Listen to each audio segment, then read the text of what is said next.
بسم اللہ الرحمن الرحیم۔ ان عائشۃ زوج النبی صلی اللہ علیہ وسلم قالت جاءتنی امرۃ ومعها ابنتان لها فسالتنی فلم تجد عندی شیئا غیر تمرۃ واحدہ فآتیتها ایاها فأخذتها فقسمتها بین ابنتیها ولم تاکل منها شیئا ثم قامت فخرجت وابنتاها فدخل علی النبی صلی اللہ علیہ وسلم فحدثته حدیثها فقال النبی صلی اللہ علیہ وسلم من ابتلی من البنات بشیء فاحسن علیہن کن له سترا من النار۔ رسول اللہ صلی اللہ علیہ وسلم کی اہلیہ سیدہ عائشہ رضی اللہ عنہا کا بیان ہے کہ ایک مرتبہ ایک عورت میرے پاس آئی، اس کے ساتھ اس کی 2 بیٹیاں بھی تھیں۔ اس نے دستے سوال دراز کیا، یعنی کچھ مانگنے کے لیے، کچھ مدد کے لیے درخواست کی، تو میرے پاس اس کو دینے کے لیے صرف ایک کھجور تھی، یعنی گھر میں کوئی سامان نہیں تھا۔ یہ ظاہر ہے کہ اس زمانے کی باتیں ہیں جس وقت مہاجرین آئے تھے، رسالت مآب صلی اللہ علیہ وسلم پر ان کی ذمہ داری تھی۔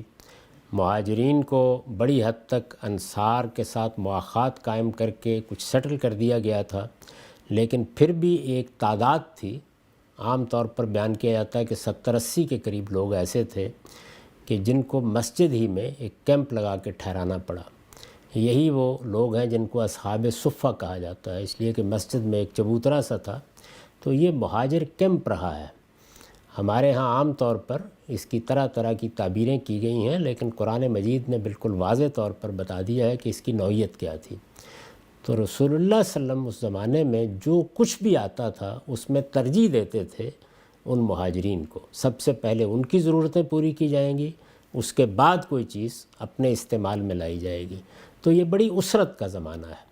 آج ہم اس کا تصور نہیں کرتے۔ ایک چھوٹا سا گاؤں ہے جس میں اتنی بڑی تعداد میں لوگ آ گئے ہیں، اور کہاں سے آئے ہیں؟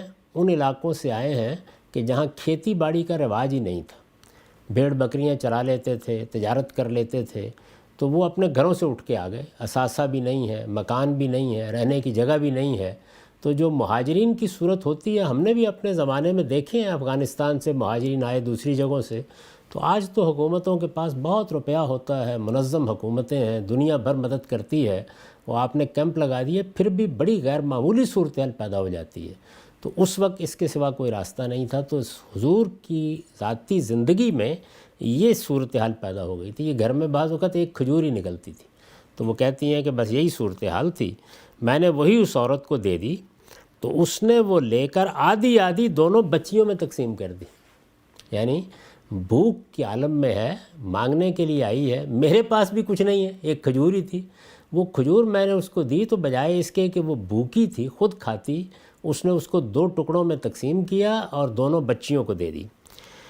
میں نے وہی اس عورت کو دے دی، تو اس نے وہ لے کر آدھی آدھی دونوں بچیوں میں تقسیم کر دی، اس میں سے خود کچھ نہیں کھایا، اپنے منہ میں کچھ بھی نہیں ڈالا، یعنی یہ نہیں کیا کہ 3 حصے کر لیے۔ پھر وہ اور اس کی بچیاں اٹھیں اور چلی گئیں۔ تو اس واقعے نے بہت معلوم ہوتا ہے کہ متاثر کیا سیدہ کو کہ دیکھیے ماں بھی کیا چیز ہوتی ہے، اور ایک کھجور ملی ہے تو اس میں بھی اپنے منہ میں کچھ نہیں ڈالا، دونوں بچیوں کو دے دی ہے۔ تو ماں کس طرح ایثار کرتی ہے اپنے بچوں کے لیے۔ اتنے میں نبی صلی اللہ علیہ وسلم تشریف لے آئے، تو میں نے اس کی یہ بات آپ کو سنائی، یعنی چونکہ ایک بڑا تاثر تھا طبیعت پر، تو کہتے ہیں کہ میں نے سنایا، آپ نے فرمایا جسے ان بچیوں سے آزمایا جائے، یعنی غربت ہو، اس غربت میں پھر بچے تو جلدی اپنے پاؤں پر قبائلی نظام میں کھڑے ہو جاتے تھے، وہ بکریاں ہی چلا لیں گے، کچھ اور کر لیں گے، تو بچیوں سے آزمایا جائے۔ ظاہر ہے کہ اس طرح کی صورتحال میں اللہ تعالیٰ نے اگر بچی دی ہے تو گویا ایک امتحان بھی برپا ہو گیا ہے۔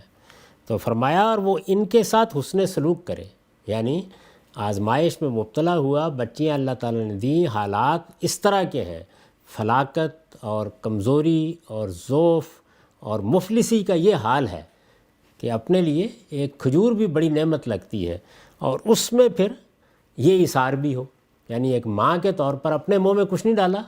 تو حسن سلوک ظاہر ہے کہ جو ماں، اس بھوکی ماں، یعنی جس کو اس وقت سب سے بڑھ کر اپنے لیے ضرورت تھی، وہ اس کھجور میں سے ایک فتیلہ بھی اپنے منہ میں نہیں ڈالتی، اور اس کو 2 ٹکڑوں میں تقسیم کر کے بچوں کے منہ میں ڈال دیتی ہے، تو باقی زندگی میں یہی تصور کیا جائے گا نا کہ وہ بچیوں کے لیے جی رہی ہے۔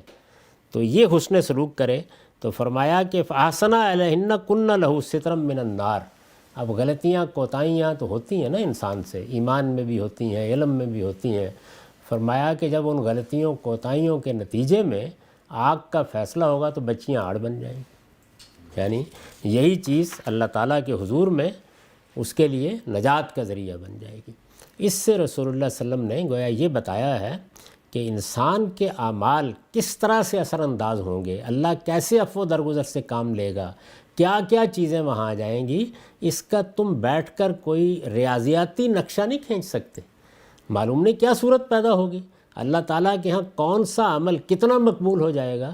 تو اس لیے لوگوں کے بارے میں یہ فیصلے نہیں کرنے چاہیے۔ اور دوسری بڑی توجہ یہ دلائی کہ یہ کام کتنا بڑا نیکی اور خیر کا ہے، یعنی جس وقت اللہ تعالیٰ نے اس دنیا کی زندگی میں مجھے بھیج دیا ہے، آپ کو بھیج دیا ہے، تو اب اس زندگی کو جیسے ہی ہم نے قبول کر لیا تو پھر یہاں پر جو آزمائش بھی، جو تکلیف بھی، جو مصیبت بھی آتی ہے، اس میں اب اللہ پر بھروسہ کر کے، اسی پہ اعتماد کر کے صبر کے ساتھ جینا ہے۔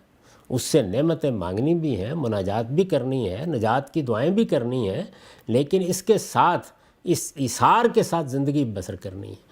تو ایثار ایک آدمی کروڑوں رکھتا ہے اور پھر اس میں سے 2-4 لاکھ اٹھا کے دے دیتا ہے، وہ بھی ایثار ہے، لیکن اصل ایثار یہ ہے، یعنی وہ اس وقت اپنے لیے کچھ نہیں لے رہی، بلکہ ایک کھجور کو بھی 2 ٹکڑے کر کے اس نے دے دیا۔